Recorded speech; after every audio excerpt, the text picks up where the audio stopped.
तो और मोर माया की गोद में उठिया गई तब तक था काय की था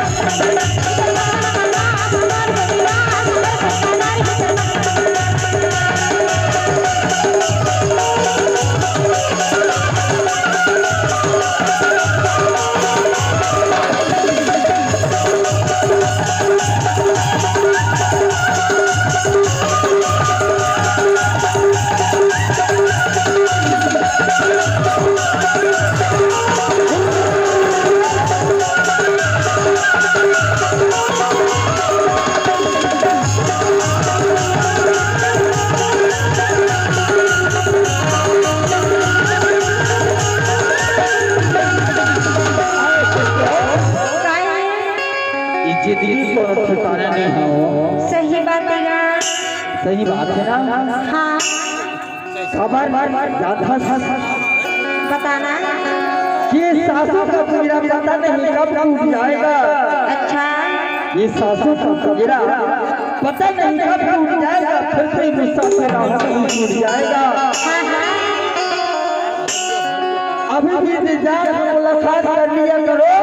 पता नहीं जिंदगी के धागा कब टूट जाएगा। सही बात है जी। सही बात है ना। हाँ कब तक छोटे लगो बताना बताना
ये जे लगा था बने जोड़ीदार पसंद है अच्छा हाँ ठीक है देख सकते हैं क्या पसंद कर सकते हैं अरे सुना अभी राहुल बोलो